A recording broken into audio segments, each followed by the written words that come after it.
اعوذ باللہ من الشیطان الرجیم بسم اللہ الرحمن الرحیم قال لا يأتيكما طعام ترزقانه إلا نبأتكما بتأويله قبل أن يأتيكما ذلكما مما علمني ربي إني تركت ملة قوم لا يؤمنون بالله وهم بالآخرة هم كافرون۔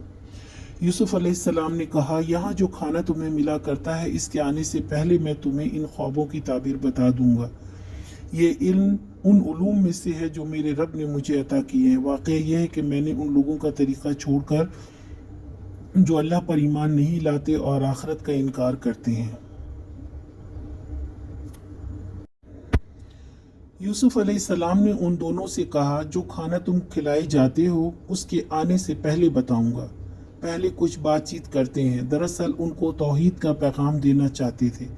تبلیغ کا بہترین موقع تھا۔ وہ چاہتے تھے کہ اللہ سے جوڑ دیں، اور کہا کہ یہ خواب کی تعبیر بتانے کا علم مجھے میرے رب نے دیا ہے۔ بے شک میں نے اپنی قوم کے طریقے کو چھوڑ دیا۔ میرا طریقہ یہاں کے لوگوں سے مختلف ہے۔